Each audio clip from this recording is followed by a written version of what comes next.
since the trade wars of the previous decade. At the heart of the crisis is Greenland's strategic value. Greenland is NATO territory, covered by the alliance's collective defense clause. It hosts critical US missile defense and early warning systems, forming a key pillar of America's northern security architecture. The island is also believed to be rich in strategic minerals vital for defense technologies and clean energy supply chains.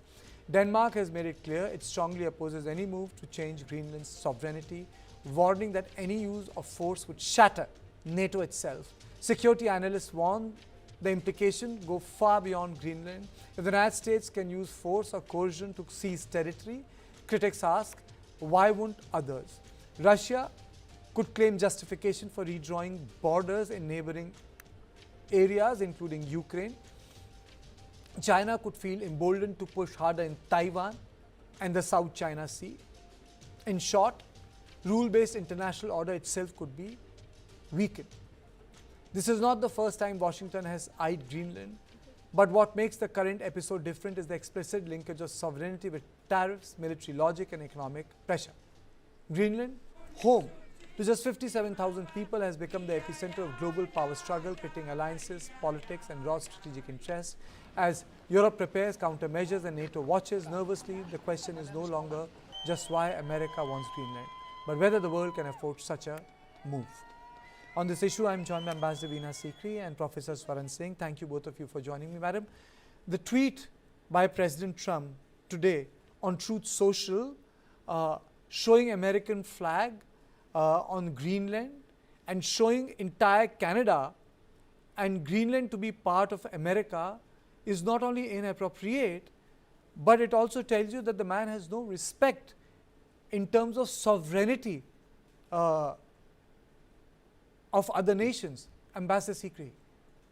Well, President Trump made himself very clear a few days ago when he was asked on a TV interview what are the limits to his power. And he said directly, there are no limits to my power except my own morality. That was his statement made a couple of days ago or 3-4 days ago on how he's conducting everything. So I think that says it all. And in fact, even very senior commentators like Francis Fukuyama have written a number of articles in recent days about what President Trump is doing and what his objectives are. And this is his own conclusion also, that in international law, there is nothing except the UN Charter.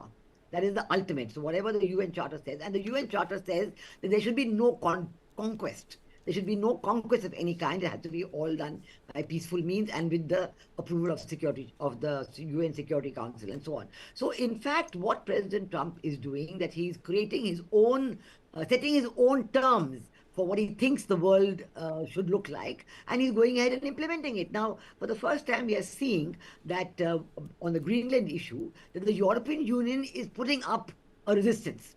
Now, whether this resistance strengthens when they come together, whether it materializes into some specific action or whether it just melts away is yet to be seen. I know that we know that President Macron, for example, it applies to everything that is happening. For example, President Macron has refused to join President Trump's peace board, the board of peace that he wants in the second stage of the Gaza peace plan.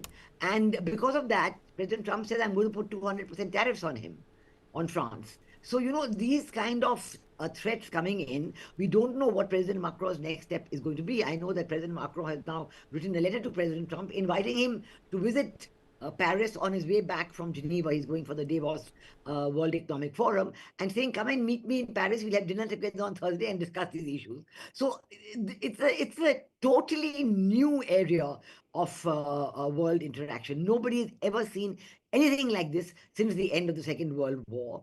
And, President Trump's second term coming up with all these issues is really a big, big challenge to the world order, the old world order, international law, global law, even national laws. So I think now, but that's of course an internal matter within the USA.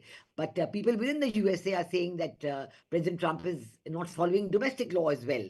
And there's a debate on that, but that's of course within the USA, so we can't comment on that. But on international law, certainly it is a very, very new area. And I would say it's uncertain and it's scary. Because